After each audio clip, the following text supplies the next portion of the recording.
Hey YouTube, here we are for a weekly reading for all signs, anybody who shows up for the title.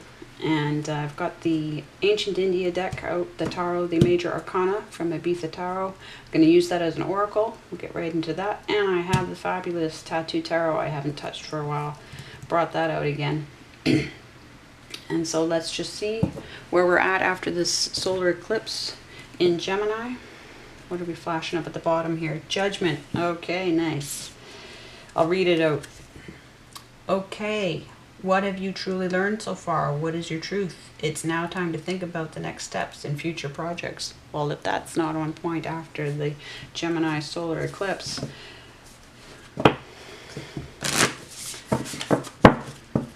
So that gets us started, but let's get one to highlight.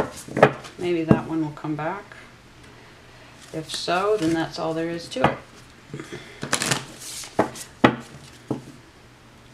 But let's find out.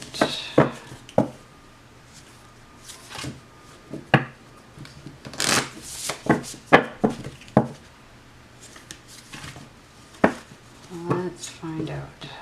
One more.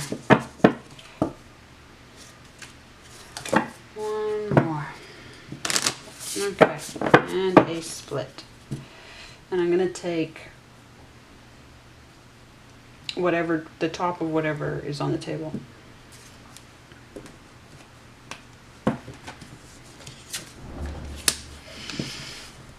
The Hanged Man. Okay, Hanged Man just came through for, in the Tattoo Tarot, Hanged Man came through for Facebook's weekly reading. And what if none of it were truly true? Okay, so this is an echo of, what was it, the Judgment card that we flashed up? Now is the time to look at everything from all angles, knowing that it's all there. So you have the puzzle pieces.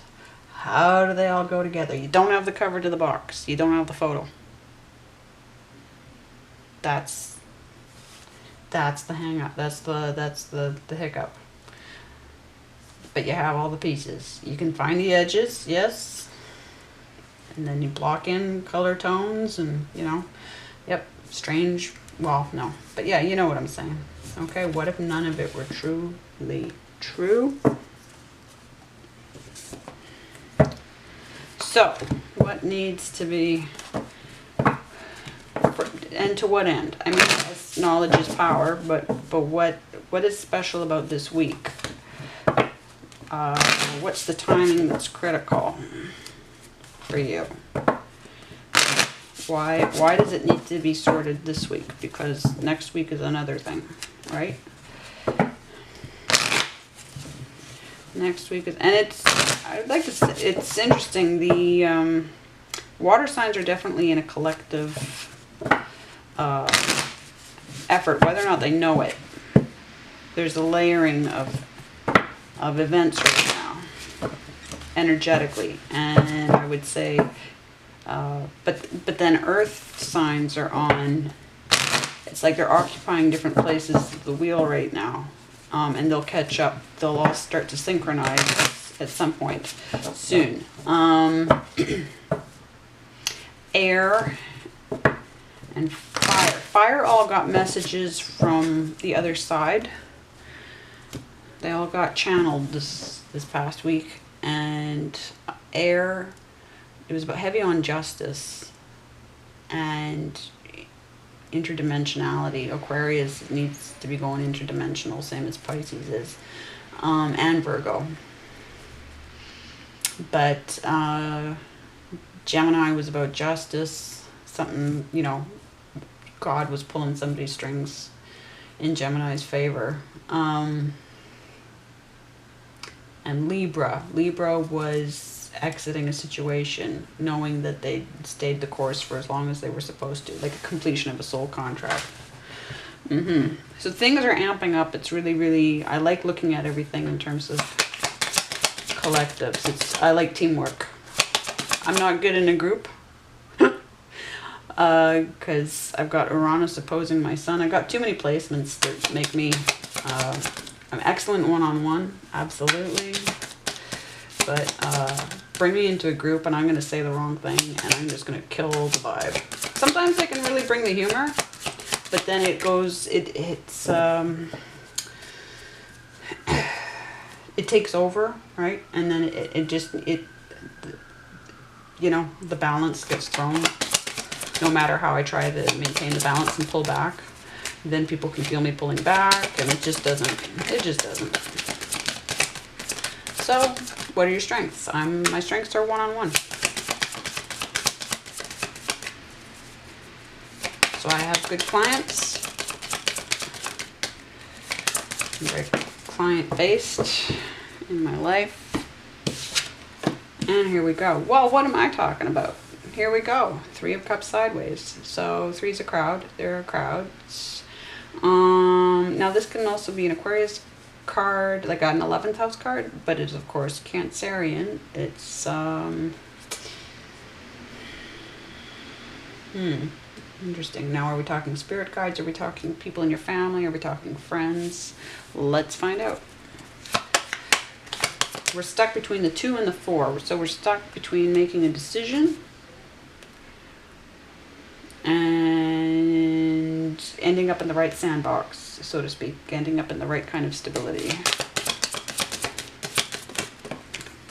Oh, wow. I think that's the first time that's happened to me where they... Okay, how do we want to take this? I mean, I'm going to take them the direction that they came.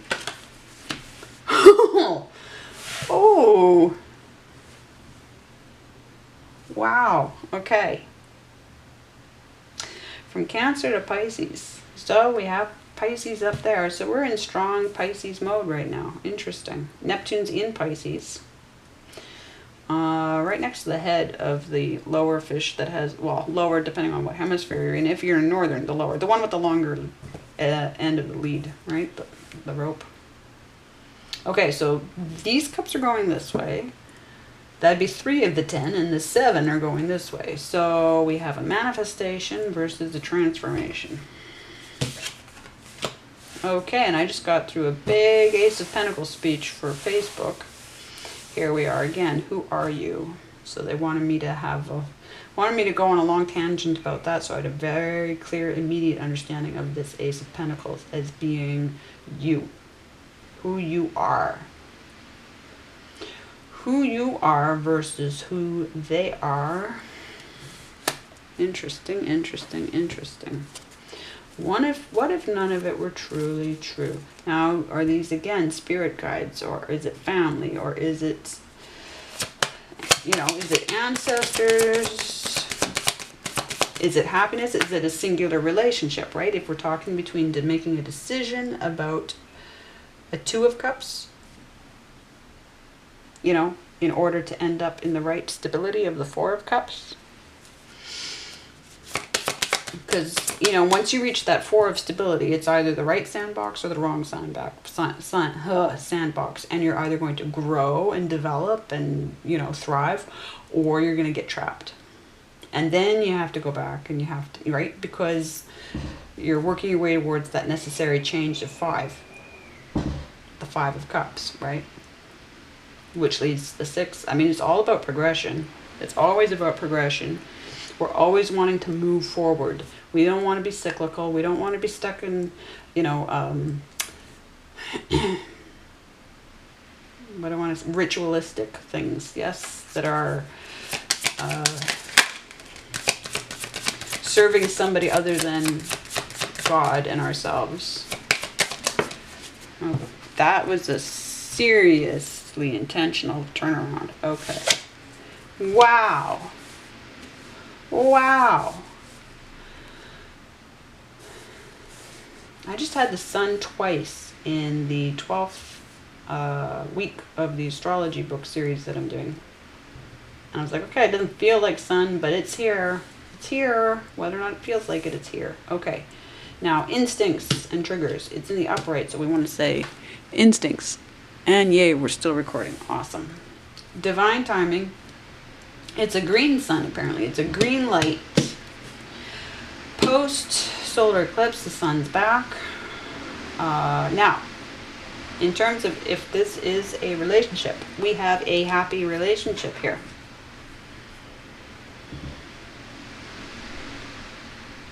So the question is, what's with the 3 going that way and the, you know, the 10 going this way? Because this will lead to the Ace of Cups, spiritual fulfillment, and that's back in the way of the 2 of Cups.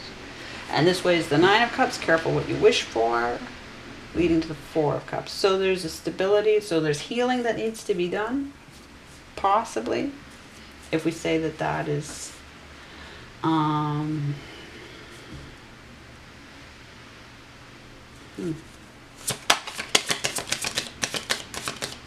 what if none of it were truly true?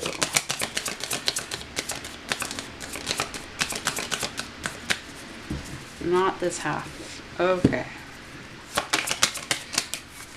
Well, let's leave him on his 45-degree angle. Interesting. How euphemistic do we get about this? Okay. What am I flashing at the bottom here? 9 of Pentacles. Proving yourself to everybody else. The Entrepreneur card. The Entrepreneur card. But this Knave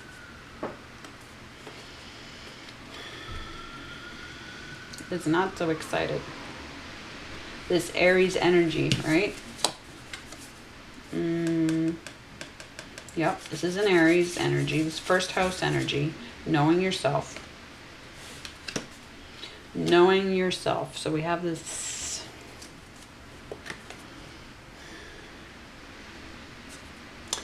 When we're dealing with Hanged Man and Pisces and Neptune, well, Hanged Man's Neptune, we're dealing with free will, soul contract. We're dealing with, you know, the aspect of you that is all signs, that is, it's been here before, possibly. I don't know if I have been. I'm not sure that, I'm sure, I do believe, I do believe many humans have been here through multiple lives, Why wouldn't reincarnation be a thing? The whole universe is about recycling. So, you know, now, are all of us like that? I don't know that all of us are. Some of us could be interdimensional and be here for the first time. So you have to figure out what you feel your truth is about that. If you go to, I'm sure you can go to anybody and they can help you absolutely have a sense of past lives, whether or not those are your past lives. And I don't mean that as a disrespectful comment to anybody who is a legit regression therapist, right? Or it's like, I bumped the camera. Okay. And part of their, you know, part of their experience here is coming to grips with those experiences. Okay. For me, I know I've got a strange connection to France, but then I've got strange connections to a lot of spirit guides. So it could be a connection to a spirit guide. Again, and these are definitely possible spirit guide cards. We don't have the Lover's card out here, so I don't know that this is specifically about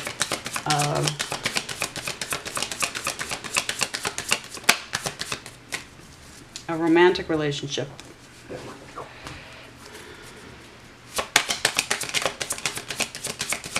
So it could be definitely a soulmate. This could definitely be a spirit guide situation.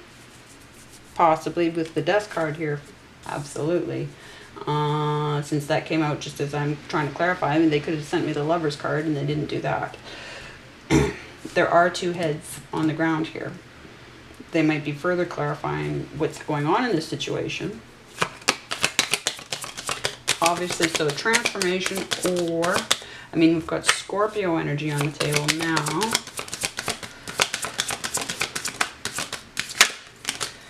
And this Knave of Wands could be reversed because of, you know, a breakup.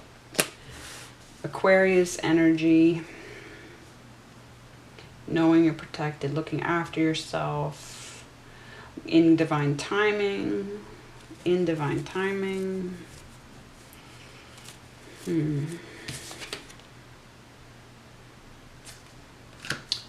to an 8 is yes. It's always a strength card. Okay, one more. Let's see, and then I'm gonna get a Japanese major arcana card, and we'll wrap this up.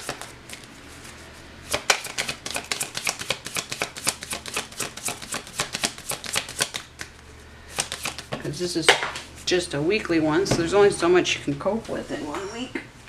Okay, on the floor, I'm picking it up the way it fell. Okay.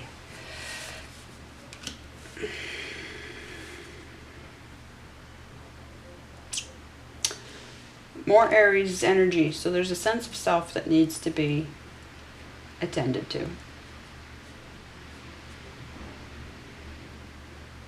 Fool follows the hangman, right? Hangman leads to the fool.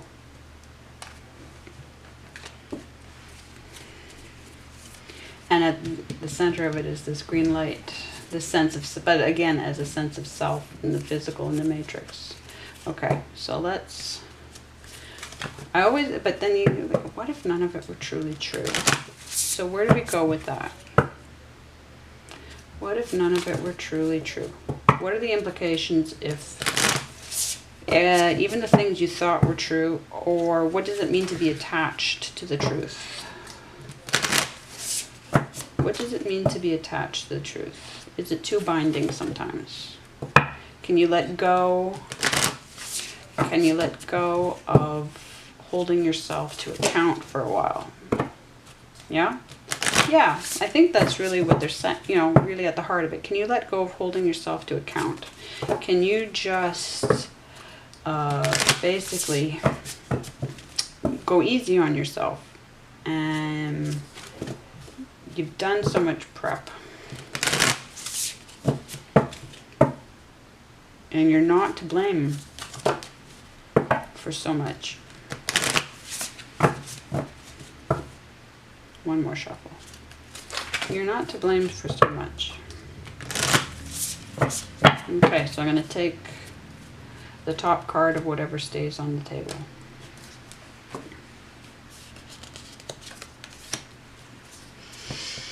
The High Priestess.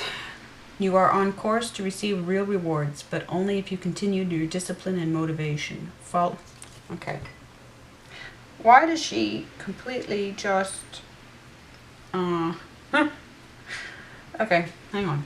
Follow your intuition and you're headed towards the lasting contentment of success. Follow your intuition. Yeah? Okay, so now there's some contradiction with what I was just saying of being less accountable, because she's saying follow your discipline. Continue discipline and motivation.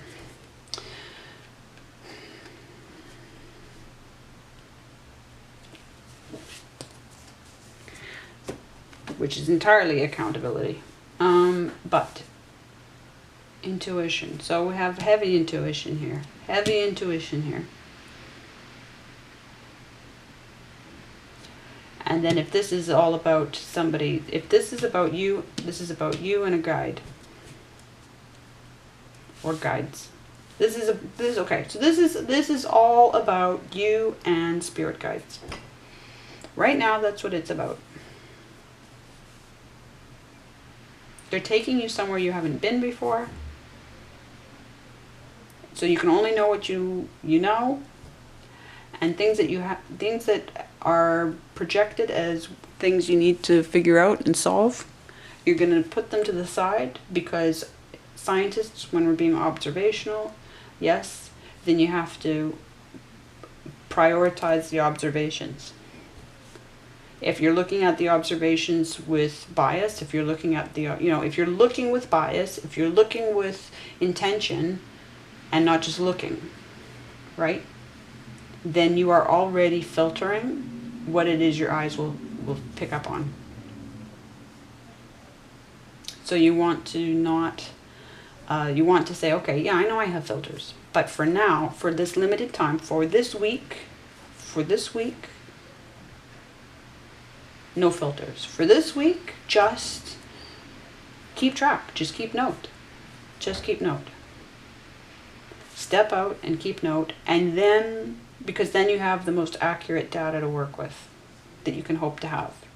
It won't be complete data, but it will be, it's like when you wake up from a dream and you write it down as soon as you wake up, because if you wait half an hour or 40 minutes, it's a whole other dream. Bits are missing, you've started to read, you've already started to have increased emotional reactions to it, interpretations, other things have happened, half of it's gone, right? So it's just like that. Because you'll need it later on. Interesting.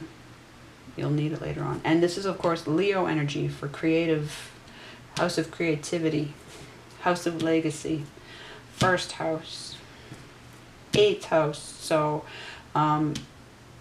energy, turning energy into mass and mass into energy, right? Taking dead energy and making living energy out of it. So extremely creative energy, extremely creative energy.